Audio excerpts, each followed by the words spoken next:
Magandang tanghali po. Welcome everyone. Magandang tanghali po sa ating lahat. Maraming salamat sa ating our friends from the media sa inyong pagdalo ngayon. Isang linggo matapos ang malakas na lindol sa Mindanao, patuloy nating kasama sa aming mga panalangin at pagsisikap ang mga pamilya at komunidad na naapektuhan ng sakuna. Habang marami na ang nagsisimulang bumangon at magbalik sa kanilang pang-araw-araw na buhay, alam nating may mga lugar at may mga pamilya na patuloy pa ring humaharap sa mga hamon ng pagbangon. Sa nakalipas na 7 araw, nakita natin kung gaano kahalaga ang maibalik agad ang kuryente sa mga komunidad.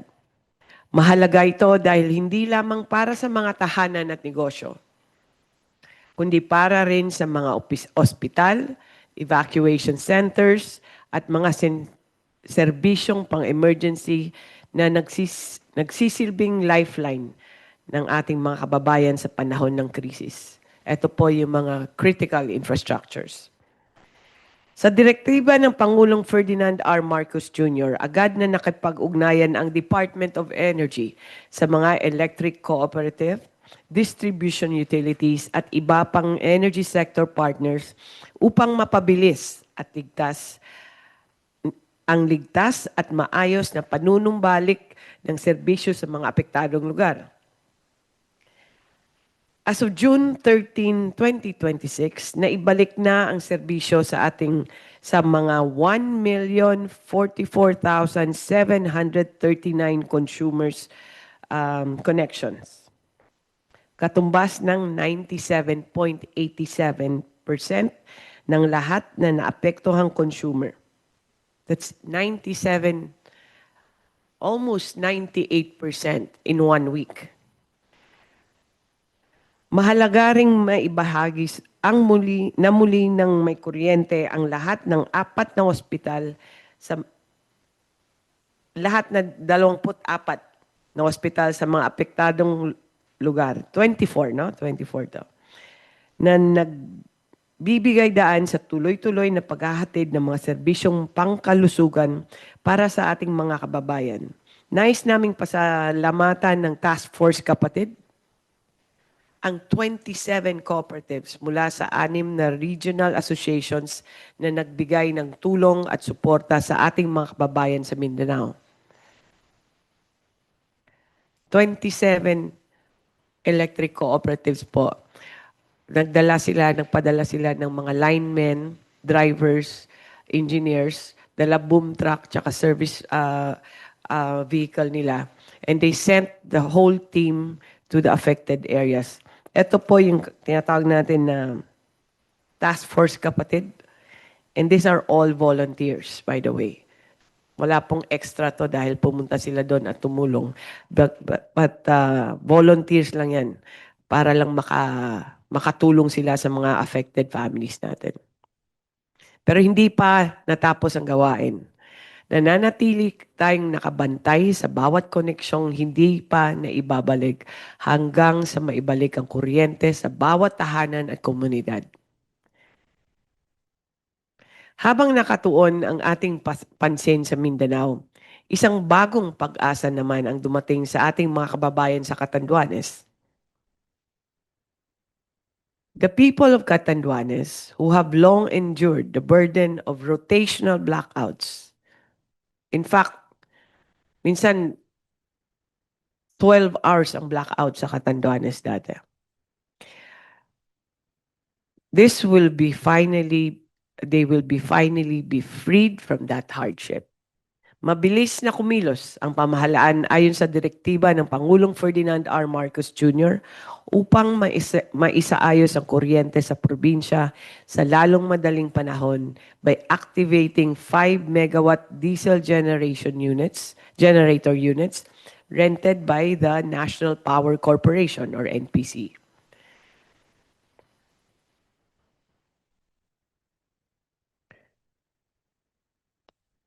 Beyond our borders, we also welcome a development that carries significant promise to our country and our energy sector. The United States and Iran have agreed on a peace framework to end their conflict, lift the blockade on Iran, and reopen the Strait of Hormuz. This is welcome news for the Philippines. As a country that imports majority of its oil, we are acutely sensitive to global energy prices. Every disruption in the Strait of Hormuz sends ripples through our fuel cost, our electricity rates, and ultimately the household budgets of every Filipino family. The prospect pa lang po to, the prospect of the resumption of oil shipments through that waterway and the potential easing of global energy prices that may follow is a positive development. We are watching closely and cautiously with optimism. A more stable global energy market means a more affordable and energy secure future for the Filipino people.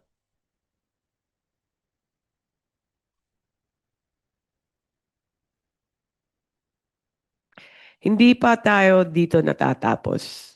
Mayroon pang mga tahanan at komunidad na naghihintay ng kumpletong pagbabalik ng kuryente sa Southern Mindanao at nananatili tayong nakatuon sa bawat koneksyong hindi pa na ibabalik. To every Filipino, we want you to know that throughout this crisis and beyond it, the Department of Energy will continue to work tirelessly to keep energy affordable, reliable, and accessible for every household, every community, and every future generation.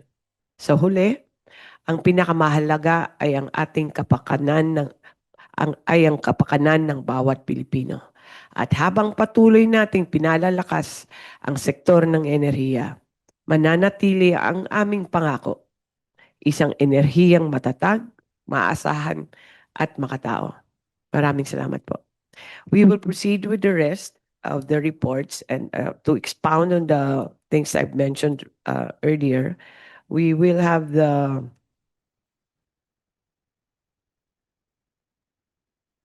we'll have the fuel price adjustment and fuel inventory reported either by Yusek Sales or Director Rino, and then the fuel subsidy program, and if there are other discounts that are being offered now. And then next will be the report on by the Task Force on Energy Resiliency, which is our emergency response for the Mindanao earthquake. That will include, do we have Napocor and Transco? Transco is also here. And then the Visayas Yellow Alert and DOE actions by Yusek Guevara and Yusek Mario. And then the 1 hour energy oras natin sa efficiency and energy efficiency updates by Director Patrick. And first off, before the oil sector report, I just want to announce the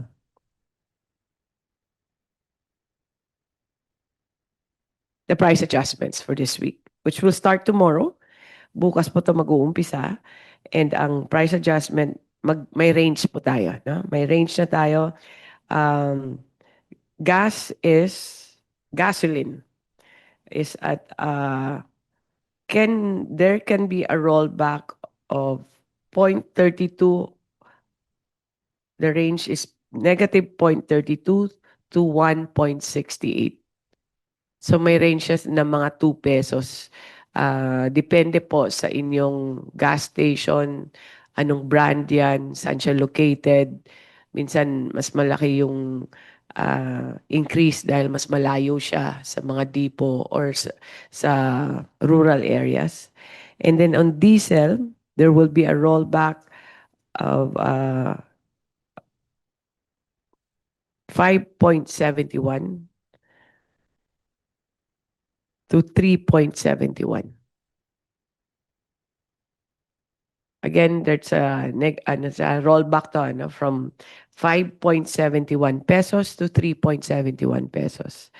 And then on kerosene, a rollback of 2.50 pesos to 0.5 pesos or 50 centavos. So 2.50 pesos to 50 centavos rollback po ito. So we hope that this continues, especially with the news from the progressing talks among the countries involved in the current Middle East war. So hopefully they can conclude on their agreements, and sana po ang bantayan po natin by Friday makikita na natin yung progress nila kung meron nga talagang final decision ang mga parties involved. So to start with, we can proceed with Rino or Sandy. Please go ahead.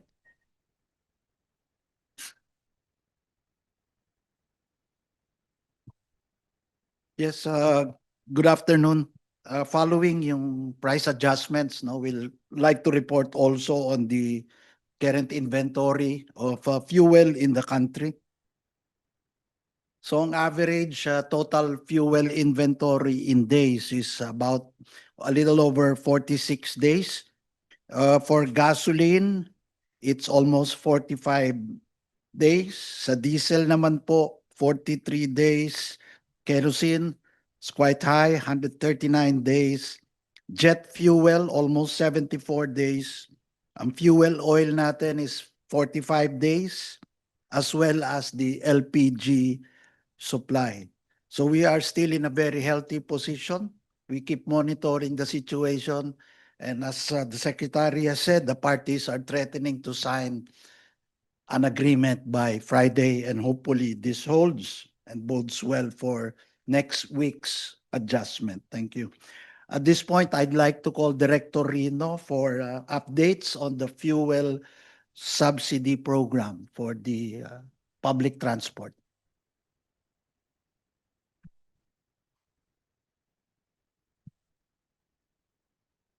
Okay. Good morning, everyone. On the updates of the fuel subsidy program,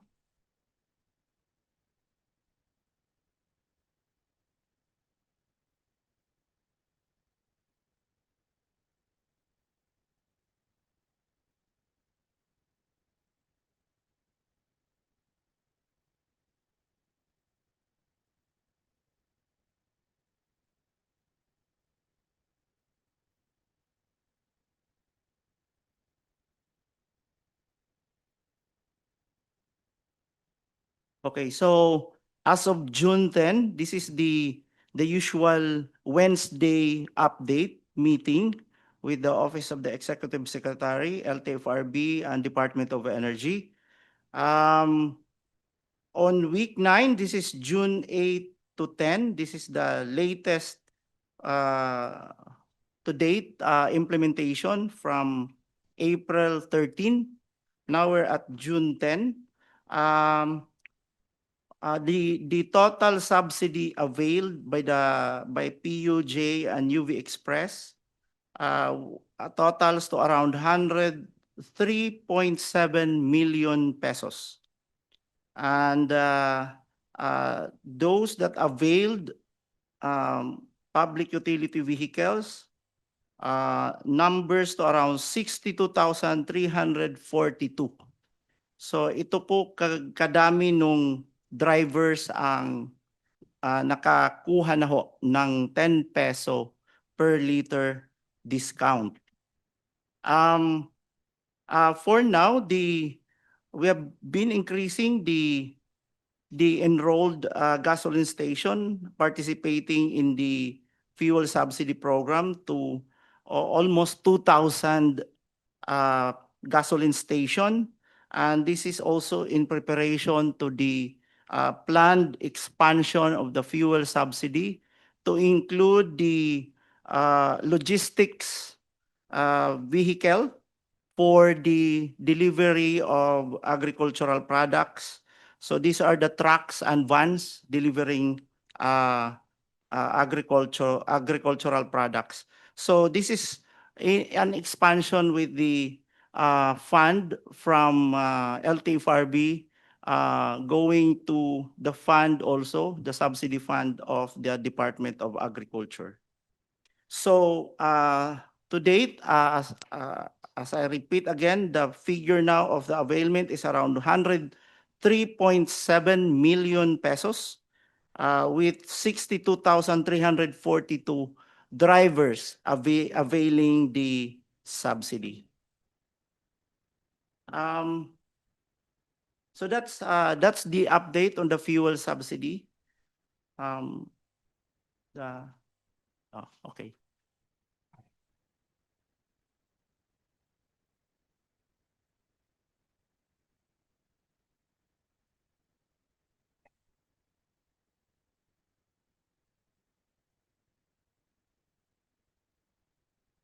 Thank you very much, and good morning to all. The first item that I will report is on the Mindanao earthquake, particularly on our generation facilities and transmission lines. So as reported, all our transmission facilities are in normal operation. The last unit, the second unit of Sarangani Electric or Sarangani Energy Corporation, which is the unit 2, was actually energized and into service yesterday. So ang nawawala na lang po natin are the 2 units of Malita SMC with a capacity of 150 megawatts each. As far as distribution utilities, we have only 2 distribution utilities that remains to have unenergized consumers. This includes Socoteco 2 or South Cotabato Electric Cooperative 2 and Davao Sur Electric Cooperative. Medyo natatagalan po yung restoration, and if I may request Ms. Maggie on the challenges encountered by our distribution utilities in reaching out for these customers kasi these are related to Task Force on Energy Resiliency matters. Then later po, then I will go to the Visayas issues. So Ms. Maggie, please. Thank you.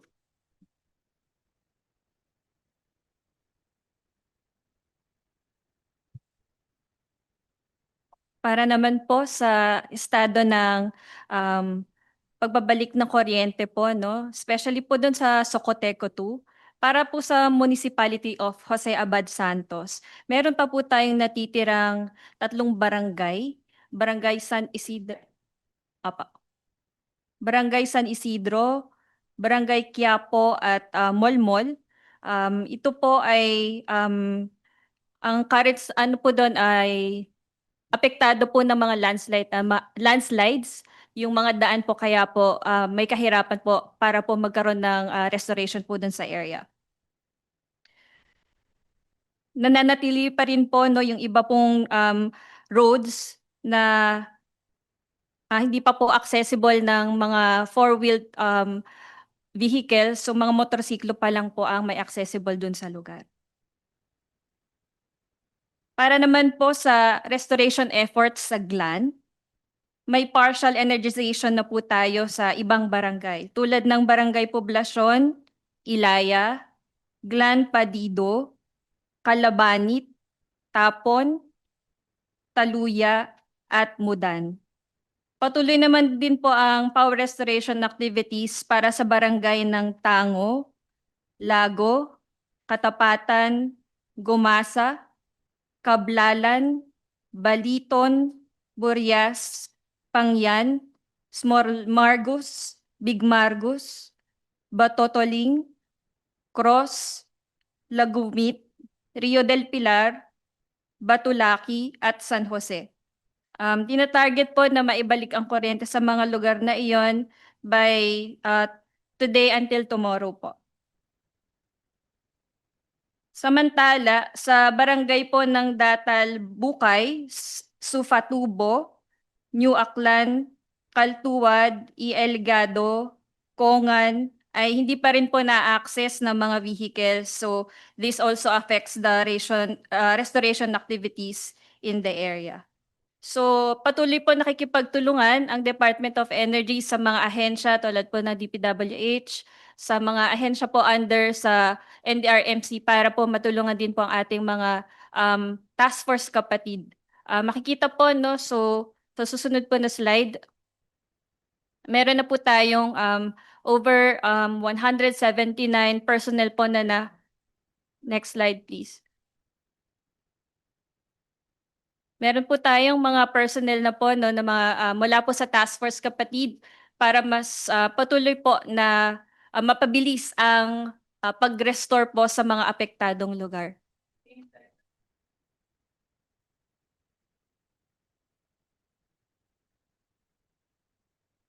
So ito po yung mga detalye, no. So nung ating task force kapatid na nakadeploy. So meron po tayong mga contingents mula sa Normeca, Semeca, Reneca, Semreca, ABEC at ASEC. So prioridad po din po ng task force kapatid na maibalik po ang mga kuryente ng ating mga critical infrastructures, no. So as of Friday po, no, naibalik po yung Glan Medical Center po, no. Yun po yung huli pong naibalik yung kuryente. At gusto rin po namin ding ibahagi na may natitira na lamang po, no, na mga 17,452 na household connections na for restoration. Na-identify na din po some of the households na hindi po maibabalik yung kuryente sa ngayon dahil sira po, no, totally damaged yung mga kabahayan. So meron pong around 510 households ang na-identify po na hindi na maibabalik muna pansamantala ang kuryente dito dahil nga po ay totally damaged. Sa kabilang banda, ang mga Petron po, no, Petron Company po ay magdo-donate ng 10,000 liters of diesel sa municipality po ng Glan para makatulong po doon sa lugar na iyon. Meron na rin pong ibang kumpanya na isa pa po, Sea Oil po, no, 3,000 liters of diesel po. Magdo-donate din po para din po sa municipality of Glan. So yun lamang po.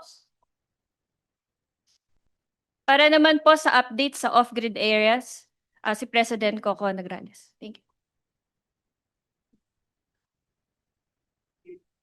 Magandang hapon po. Para sa restoration ng off-grid areas sa post-earthquake, dalawa pong isla ang naiiwan pong problematic. Yun po yung Sarangani Island, pati yung Balut Island of the Municipality of Sarangani, Davao Occidental. Doon po sa Sarangani Island, meron po tayong 4 out of 4 barangays that are already partially energized. Sa Kamalig, 192 of 213 households. Laker, 2 out of 7 sitios. Patuco, 1 out of 10 sitios. Kamahual, 1 out of 5 sitios. Nandun na po yung task force kapatid on site to help. Kaso lang nagkakaproblema sila dahil kulang po yung kanilang mga equipment.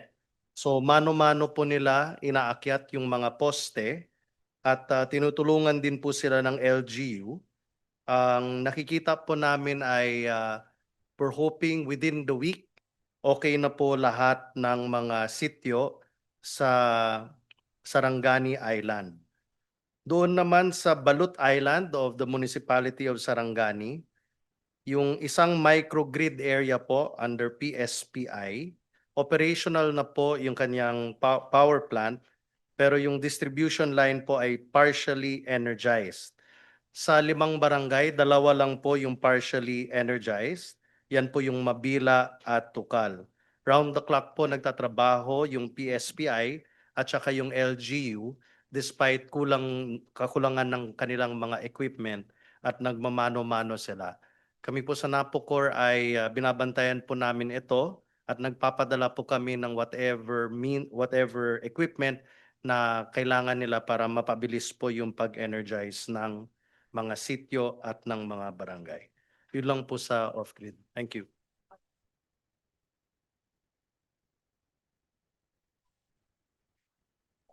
Gandang hapon po ulit. I'll deal now with the Visayas situation.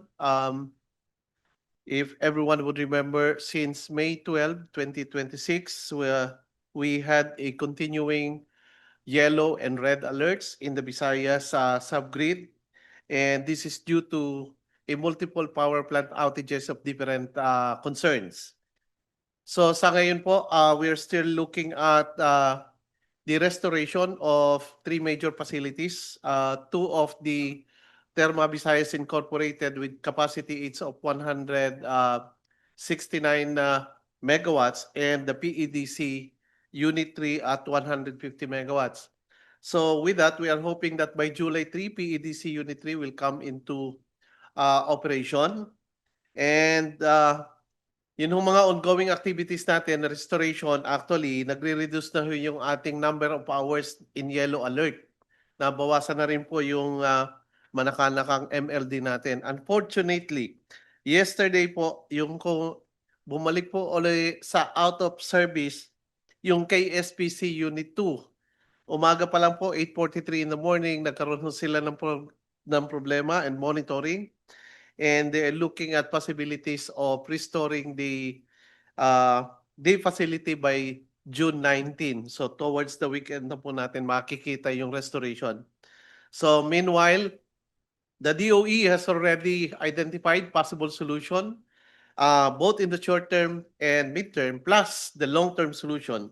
At the moment, we had a discussion already with the ERC and also the National Grid Corporation of the Philippines to look at into possibilities of immediately coming up with energy storage facilities and those capacities that both provide energy and ancillary services. So far, we're looking at around 190 megawatts, 170 megawatts of battery energy storage facilities that will be distributed in Cebu, Negros, and Panay, a 20 megawatt modular diesel genset, and the possibilities of transferring one of the power barges here in Metro Manila to Panay Island. That will make up for around 260 megawatts of additional capacity in the Visayas grid. But that's just only the short and midterm solution. We are also formulating the new power projects that may be installed in the Visayas. At the moment, we have the Therma Visayas Unit 3 that is already under construction and the PCPC unit or Pump Conception Power Corporation's Unit 2, which is already being studied for immediate installation. So those are the latest situation in the Visayas grid. Hopefully, with the coming in of PEDC Unit 3 in July 3, then mawawala na po yung ating yellow and red alert together with the newly installed battery energy storage system. Maraming salamat po.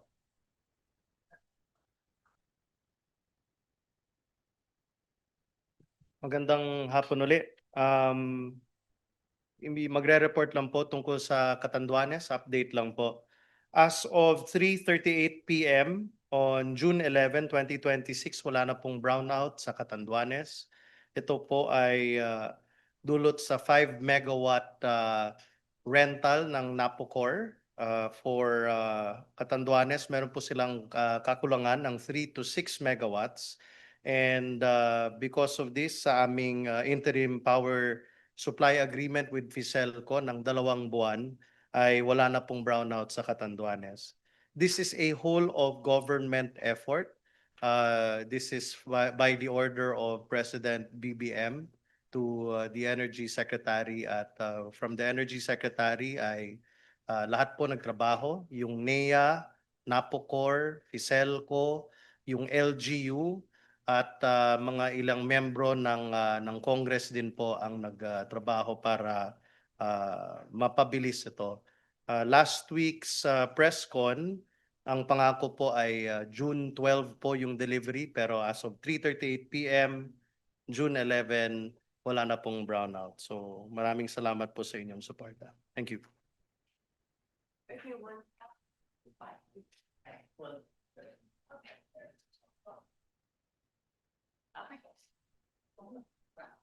Wait.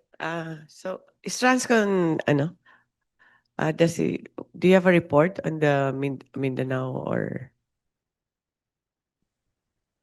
if there's... Ma'am, already reported by Yusek Mario that all fully restored All right, for okay. the post-quake Actually, the transmission was restored about 3 days after the earthquake. No?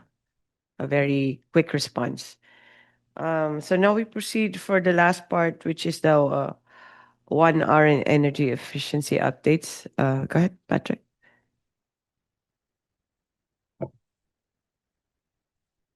Thank you, Secretary.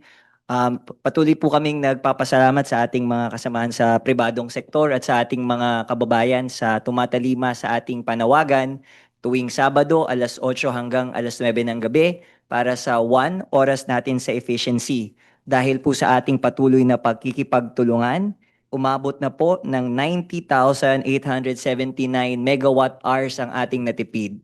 Sa praktikal na paraan, ito'y nangangahulugan na humigit kumulang 400,000 kabahayan ang napabigyan na natin ng kuryente dahil sa atin pong pagtitipid. Nagpapasalamat po kami sa ating mga partner malls, kagaya po ng ating SM, Robinsons, Ayala, Land, at magkakaroon po tayo ng ating unang regional activation ng ating pong Mega World Lifestyle Malls pagdating po ng June 30. Kaya samahan niyo po kami ni Secretary Green sa Iloilo Festive Walk para sa ating activation ng oras natin sa Efficiency 1 sa June 30 po ito. Kaya patuloy pang ating paalala, lalo na ngayong umuulan na, kung pwede po nating yung aircon, iangat na po natin sa 24 degrees Celsius. Batay po sa ating pag-aaral, pag inataas po natin or mini-maintain ang ating temperature sa 24 degrees, maaari po tayong makatipid ng 10% or sa karaniwang pong mga kabahayan, halos 100 piso po ito. At may bonus rin po tayo ngayon na kung gusto pa nating makadagdag ng 1 o 200 pisos ating monthly na bawas, pwede po nating i-switch off o bunutin yung ating pong heater doon po sa ating mga dispensers. Wag po natin siyang iwanan overnight. Sa isang buwan po, umaabot po yan ng 100 to 200 pesos pag iniwan po nating naka-on yung ating mga water dispensers. Again, join us for oras natin sa Efficiency 1 tuwing Sabado, alas 8 hanggang alas 9 ng gabi. Switch off unessential lights and unplug appliances that you don't use. Maraming salamat po. Okay.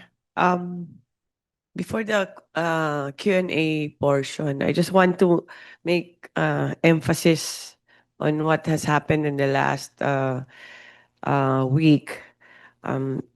Today we delivered to you some good news about the quick response on the of our task force in the Mindanao earthquake.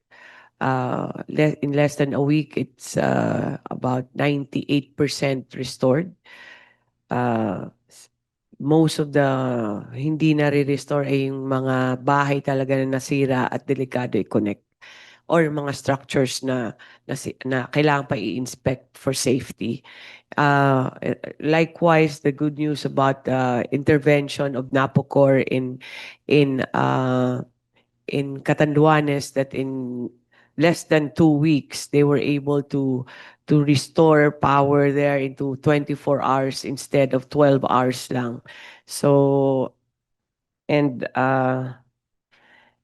also on the good news on the hopefully the moving forward na yung mga countries involved in the Iran in the Middle East war.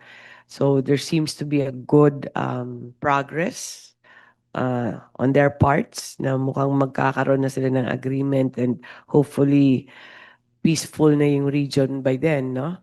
And also on the good news of Director Patrick on our savings every Saturday. So basically, why I wanted to make emphasis lang is that this is a whole of government approach. All the good news that they will deliver to you this week, this has been in cooperation, like Catanduanes, we had to work with the LGU as well as the cooperatives and the different agencies. It's not just NAPOCOR but also DOE and NEA.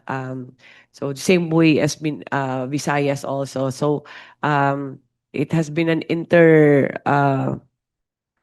agency, not only of the DOE family, pero kahit po pag-restore sa Mindanao, we've been coordinating closely with Sec Vince of DPWH, Sec Banoy of DOTR, even LGUs through our congressmen, through our provincial governors, and of course including the DILG secretary, no, kay Secretary John Vic. So it's been and also the monitoring of the hospitals and the schools kung sino kailangan na kaagad na i-connect na with the DOH and DepEd. So it's been a whole of government approach, and that is why this kind of response has been possible the last 7 days.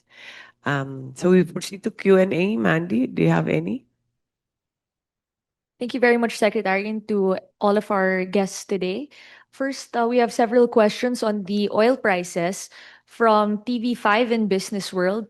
What is your outlook on oil prices now that US and Iran are about to sign a preliminary peace deal? Perhaps we have Yusek Salis here as well. Yes, Yusek Salis can answer this question. Yes, thank you. Actually, this thing has sort of been priced in already, but we do expect an immediate reaction from the market when the agreement is signed. So hopefully on Friday. So the adjustment next week would continue to be a downward trend. Thank you. Thank you, Yusek Salis. Another question, a follow-up question from Business World, Mr. Talavera said, what did the government and the private sector learn from the war's impact? Many things, no? We learned so many things on what has been happening and what has been happening around the world that has an immediate impact on our economy, our livelihood, our households. So, one is we need to have as we are fast in responding to disasters like typhoons and earthquakes. We need to have a oil crisis response also in place. Para immediate yung action, there's no more waiting on what the instructions are, para automatic na alam na ng lahat ng mga bureaus, alam na lahat ng mga agencies, as well as all the different departments, na para alam na natin kung ano yung reaction. Second is that we are also highly dependent on diesel. Imported diesel, in fact. So that has to be addressed, and that's why we have crafted an oil transition plan para mabawasan po ang dependence natin sa diesel. For example, diesel is 65% consumed by transportation. So kailangan yata yan para mabawasan natin yung consumption sa diesel on imported diesel. We have to recalibrate our public transport system. Baka kailangan na electrification, baka kailangan na ng mga EVs, kailangan siguro i-assess din yung kung what are the new rules that we need so that we are less dependent on imported fuel, no? And then the other lesson is we need to have, basically it's the same, no? We need to have more indigenous sources, whether it's oil, renewable gas that we have here, kailangan, or biofuels actually. So marami po tayong mga options, but these things have to be planned properly para ang transition gradual siya. Kasi pag biglaan siya, baka naman mawalan tayo bigla ng fuel or ng electricity or power. But many lessons have been learned on during this 3 months. So having learned that, we are already working on some of the ways to correct or ways to mitigate. One of the most important currently that is being talked about both in Congress and also in the executive is having the National Strategic Reserve. This is already being tackled in Congress as a proposed bill, proposed law, and then also here with PNOC and MIC and our other agencies, we are already exploring what are the options or what would be the mechanism so that we can have a national reserve. So marami po. Those are just the gist of it, pero marami pa tayong natutunan dito. And that is not like a lesson that will go in vain. No? We are already acting on it. Kung para pag mangyari man to, if ever this happens, we will protect our households, our consumers, na we need to have some things in place already para hindi yung unang-unang mag-suffer yung nagbabayad sa pamasahe or nagbabayad ng bill niya. So those are things that we are working on already, and hopefully we can put that in place in a month's time. Maraming salamat, Sec Garin. We have a question from Manila Standard, Ms. Elena Flores. Will the emergency crisis declaration be lifted in the wake of this positive development between the US and Iran? Perhaps this one. Well, the emergency as a basis of the energy emergency declaration, the president is started as with the oil problem. No? Oil yung inumpisa nito. But right now, it's not just an oil problem. It's inflation problem. It's the capacity, no, the capacity of our people to spend, no, and also on our agriculture, our commodities. So ang epekto nito hindi lang sa presyo or sa supply, kundi nandun na po sa mga kung magkano po ang isang kilong bigas, magkano pamasahe ngayon, kumikita ba yung mga driver natin. So I think we will have to meet and reassess kung ano ba, kung kailangan pa ba yung emergency, because the oil industry might not be there might be less need of an emergency power, pero yung ating ibang sector baka nangangailangan pa kasi apektado pa rin sila. So I guess that will be discussed in the next uplift meeting. Thank you, Secretary. We have a virtual question from GMA, Mr. Joseph Tedes Morong. Go ahead. You can Hi, unmute. ma'am. Good afternoon. How are you? Can you hear Go me? ahead. Yes, I can hear you. Just on the Hormuz deal, what are your hopes that this is going to come into fruition? And if it does happen on Friday, kailan natin mararamdaman yung effect nun? Yun ba mga prices ng oil natin will go back to the pre-war levels or medyo malabo na yan? Thank you. Okay, I'll ask Yusek Sandy to answer this. But before you answer lang, Sandy, when we talk about pre-war levels on prices, that's about 50 to 60 pesos, no? Right? 50 to 60 pesos. As of today, the lowest ngayon is about 68.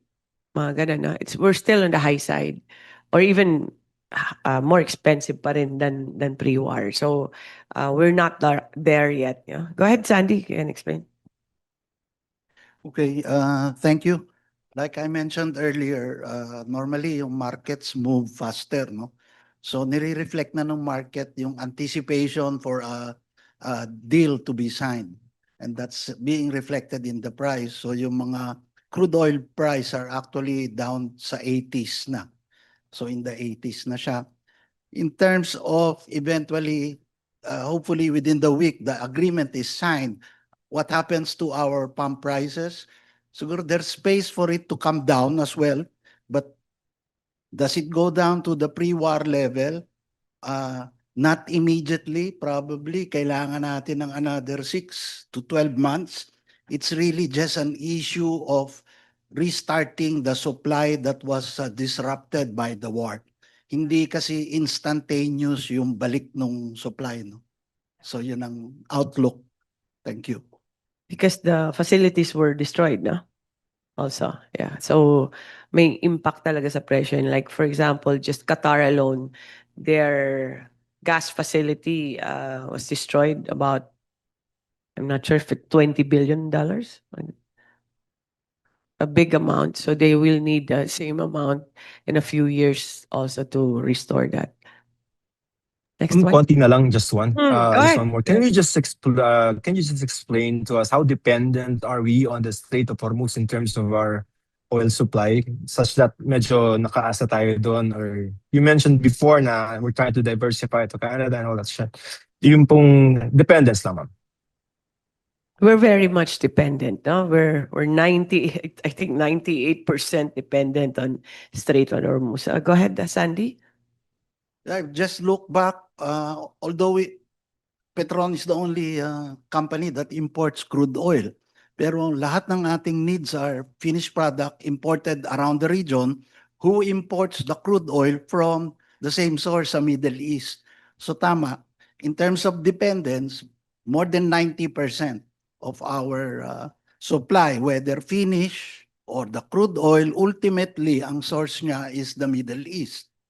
So, and that is why yung diversification, we are also looking into that. We are speaking to different jurisdictions, pero may practical limitation ang diversification. Principally, yung geography, distance from us, and the type of crude oil that they can provide. So this is where yung usapin sa strategic national reserve becomes important. So it is a long-term vision to achieve in order that we do not succumb to this crisis if it comes again in the future. Thank you po, ma'am. Thank you, Secretary. Thank you. Thank you. Next. Thank you. We have several questions on the fuel subsidy program from Billionario, Ms. Chesulit. Sirino ba dito? Has it been considered to expand the fuel subsidy program for TNVS drivers? Come. This is a program well, what's included is jeepneys and possibly the logistics or agriculture. TNBS, we are waiting for the LTFRB, I guess. Go ahead, Rina. The update is dun sa LTFRB continues to cover only PUJ and UV Express. But the ongoing discussion now and the ongoing onboarding of beneficiary would be the Department of Agriculture side, kasi meron din po silang budget na available and they have opted to participate also in this method of distribution. Kasi dito, fuel ang binibigay, hindi pera, no? And ang target ho dito ay yung mga, since the subsidy is actually fuel subsidy, doon sa GAA, then ang naging option talaga is to cover trucks and vans delivering agricultural products. At same as PUJ and UV Express, they will avail of the diesel discount on the gasoline station level. Pero wala pa hong discussion on the expansion on the side of LTFRB. Ang na-expand ho dito sa participation ng Department of Agriculture. Thank you, Director Rino. And a follow-up to that, from PNA, Ms. Joan Villanueva, how many agri-related logistics players are targeted to be included in the fuel subsidy program? Maybe that's something. To date, wala pa ho ang details na yan kasi nga the Land Bank is still onboarding the plate numbers of these trucks and delivery vans. We'll wait probably next week kasi ang target nga nito is in the middle of June. So andito na ho tayo, and then by next week next 2 weeks magkakaroon na ng reorientation sa mga oil companies at doon ho natin malalaman yung number ng enrolled plate numbers at itong i-cover na areas, no. There was an approach na ipapilot but our secretary si Ma'am Secretary Garin advised not just go directly to the implementation, no more pilot. So let's see kung ano ho ang pag na-enroll ho lahat, we will definitely suggest na i-implement na siya in nationwide. I guess it means that we will implement as many as there will be enrollees, na. So depende yan sa isasubmit ng DA kung ilan yung ipapa-enlist nila sa land bank. We have another question from Mr. Alvin El Chico. Let me just pull it up here. The question is about the computation of price adjustments using a price range. Can DOE further explain this? Chair? Well, the price range. Yun na. Ako na. Yes. The price range is we have been talking to all the oil companies ever since we imposed this, no. So in context, before the war, there was a mere monitoring of the Department of Energy on the price charged by the oil companies at the gas stations. They would tell us how much it is and they would have a range actually kasi iba-iba yung presyo ng kada brand. Iba rin yung presyo ng Petron sa Caltex, iba rin yung sa Sea Oil, iba rin yung sa Flying D. So before meron talagang range. Now when the crisis happened, especially on the months of end of April and May, that's when DOE imposed a prescribed adjustment. So kakaiba yan sa previous kasi nga wala nang range. We treated them all the same in the interest of protecting the consumers na para alam ng consumers, madaling i-compute, madaling bantayan, isang presyo lang yung akyat or baba niya. Now, we're coming to a level that it has plateaued at a certain point na hindi na siya 20 pesos yung price increase or biglaan lang na bumaba ng 10 piso. It doesn't seem to have that characteristic anymore, which means the market is starting to calm down. So we are also starting to ease the market into papunta tayo in anticipation of kung kailan matatapos yung emergency, then we have to adjust already to how it is usually done or legally done actually kasi yun yung nasa batas. So the range that we have put actually as of today, DOE is still prescribing the range kasi iba-iba dapat yan. It could be more or less than that. Pero DOE has stood its ground na eto lang yung range natin. So this is still not reflective of the real cost that they spend on kasi halimbawa si Petron has a refinery and it has a different price structure. For example, Shell has a different one also kasi wala silang refinery dito, sinustore lang nila dito yung finished products and they sell it at their gas stations. So it's all different. Pero as of now, we're just prescribing a range as kung ano man yung range na yan, kung 2 pesos ma yan or 1 peso, basta DOE nang pre-prescribe para pa konti-konti we can allow them also to reflect how much the real cost is. Because we're hoping na the crisis level of pricing has tapered off na kumakalma na siya kaya kailangan medyo reflective na siya ng real cost. Check. Okay na ba yan? Hindi. Iba yung hindi ganun yung tanong ko. Ang tanong ko is tungkol sa range. Kasi ako, pag nagre-range kasi, ang kinukuha nila Yung highest, syempre. Yung highest pag-increase, ang range naman na lowest pag-decrease. Look at what happened now. Imbis na rollback yung gasolina, in-increase nila kasi ang range nyo, rollback to increase. Di 168 yung kinuha nila. So, yun ang parang, ang kukunin nila sec, yung highest pag-increase at ang lowest pag-decrease. Well, I have to disagree in that sense, Alvin, kasi many of these companies talaga meron talagang prescribed range sila eh. In fact, some have even reflected lower price, no? Sa ibang ano na lower ranges ang presyo nila is on the low side. Ang like the branded ones like Petron, Shell, Caltex, ano pa ba yung ibang companies?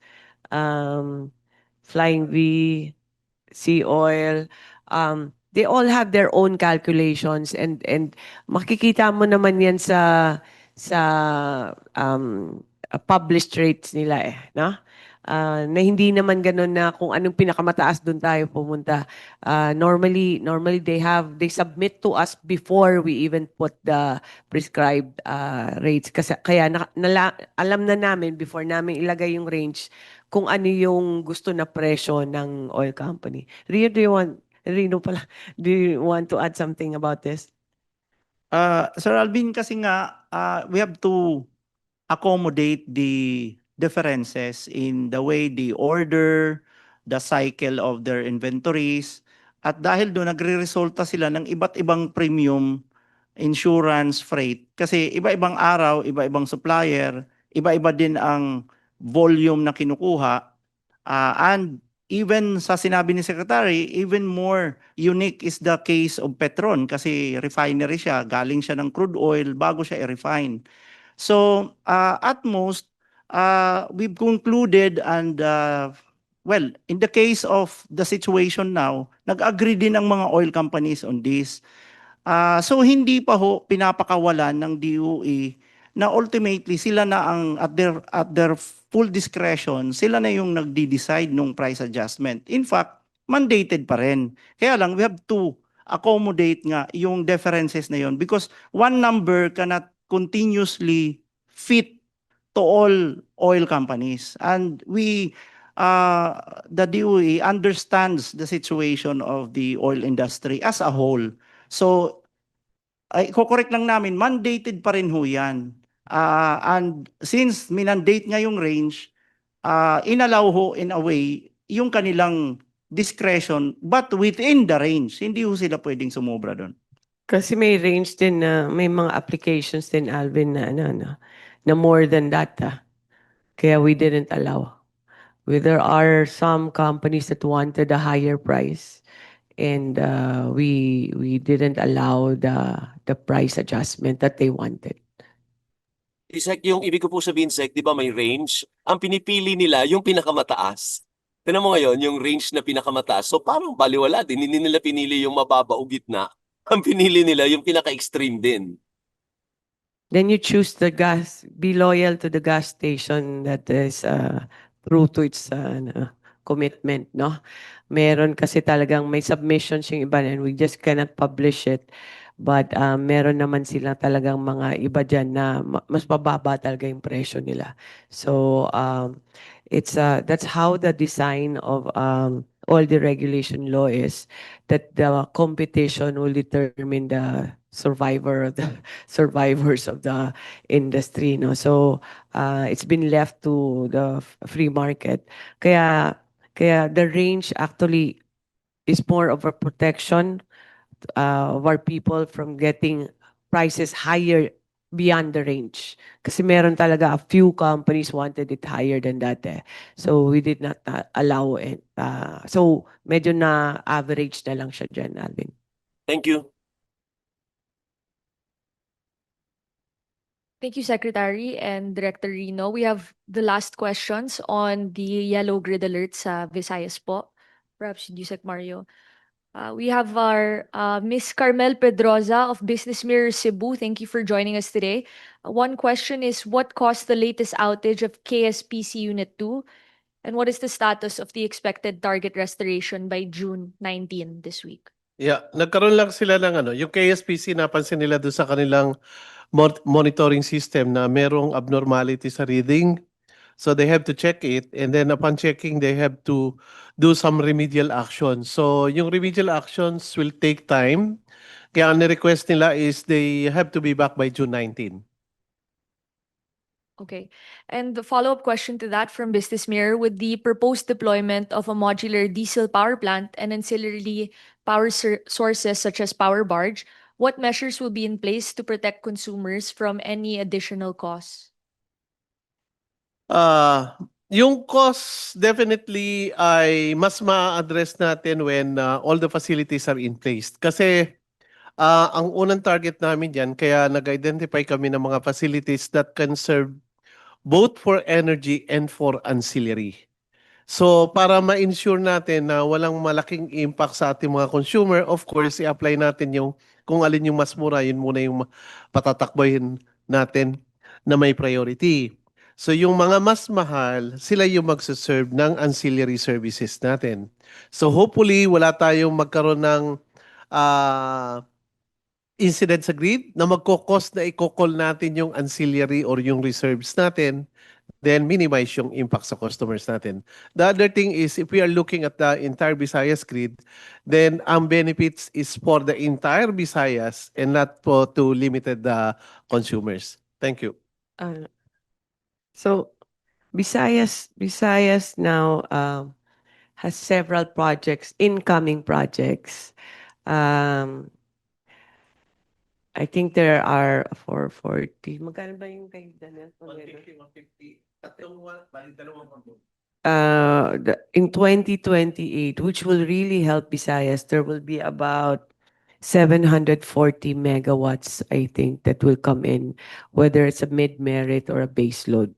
So, yun yung mga hindi renewable that will give us stability on the Visayas grid, spread out from west to east, no? So, unfortunately, the projects take time to be built. So, ang completion ng mga yan, mga 2028 pa. Now, we have power plants in Visayas. Some are old, some are new, but so with the increase in development in Visayas, there's a corresponding increase in the electricity demand. So nangangailangan siya habang hinihintay yung mga projects sa 2028, nangangailangan siya ng additional power which will come from Mindanao and Luzon. Unfortunately, there is a problem. Not a problem.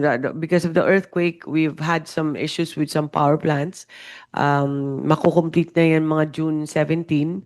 Pero ang pagbato, limited din kasi maliit ang kable, ang submarine cable natin from Luzon and from Mindanao. So hindi rin pwedeng i-maximize yung sobra dito sa Luzon tsaka sa Mindanao. Kaya ngayon, as a temporary relief, there's two things, no? Yusek Mario is trying to find yung immediate solution na pwede nating store ang mga excess ng mga renewable energy na napakarami sa Visayas.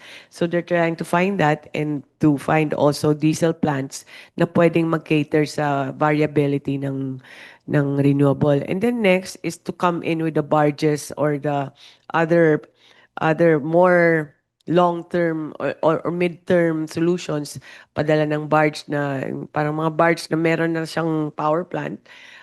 So, papasok yan maybe at the end of the year. But right now, to fix this, we have the incoming TBI? TBI is coming in on July, and then some batteries and diesel, which will come in within 1 month. And then the next stage will be the barges that will come in, expecting increase in demand pa. And then we have the long-term solution, which is the big power plants coming in, I think, with PEDC, PEDC Toledo. In August. In August, and then meron pa tayong papasok on June 28. It's a matter of timing, but the solutions we're working on para immediate now. What's the impact on the price of all those plans? by 2028, there will be a substantial decrease because all the power plants are already located in Visayas. As of today, with the immediate uh, stopgap measures natin on batteries, on diesel plants, we are still talking to ERC on how to minimize the impact on the consumers. We will report how much the impact will be once we know what technologies we will be applying. Pero likely there will be increase, but DOE and ERC and all of the agencies will work on how to minimize that. Ipaplanuhin po yan at we will report to you once we have all the data.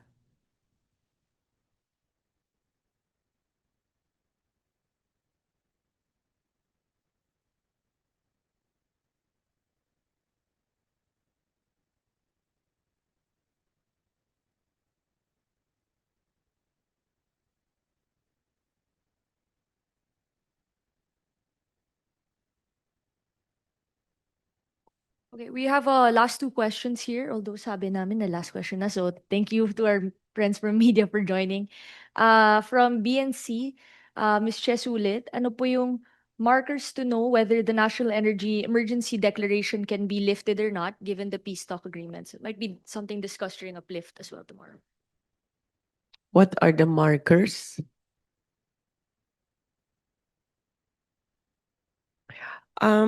I think the pressure I think what are the drivers of the inflation? Probably transportation, no?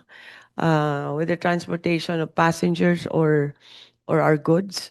And also the immediate impact is on the fertilizers, which affects the prices of our agricultural products. So once the prices of those commodities, fuel and fertilizer, I think that will be indicative of when the lifting of the emergency declaration will be. Pero right now, I don't have the data of Agri. So maybe once we have a meeting with Uplift, then we can report to you kung ano na yung decision ng economic managers. Thank you, Secretary. And we have another question, last question from GMA News. Mr. Joseph, you can unmute. Thank you. Hi, pang soundbite lang para sa mga kababayan natin. So at least may peace deal in the offing, no? Pagka may ganyan po ba, makakahinga na ng maluwag yung mga, especially sa transport sector natin, pagka may mga ganyan? Makakahinga na ng ano to? Ng Luwag? maluwag, ma'am. Ibig sabihin, matatapos na yung mga mga stress nila sa katawan. Kasi, di ba? I mean, this has been wearing down on everyone. Ewan ko sa'yo, kami stressed pa rin dito eh. At least mababawasan na kayo ng problema, ma'am, di ba? Pagka may... Dami pang parating. Pero ma'am, dun nga, pagka may ganyan tayo na assuming hindi magbago timpla ni Trump, di ba? Kung Korean Makakahinga na drama maluwag. to, kung Korean drama to, mga episode 6 pa lang tayo. So you're not confident that this will push through? Paano ba to? No. It's not this. It's not just this. We have incoming things na are like the earthquake. It's happened. Catanduanes happened, and then it's always something always happens. But yes, as far as oil crisis is concerned, we are grateful for the announcement of all the involved countries that there is a real intent to terminate whatever conflict they have. And we are praying that they are and hoping that they will finalize the deal this Friday. Kasi po, pag meron na pong agreement sila, ibig sabihin wala ng conflict doon at yung supply and ang presyo natin ay magsa-stabilize.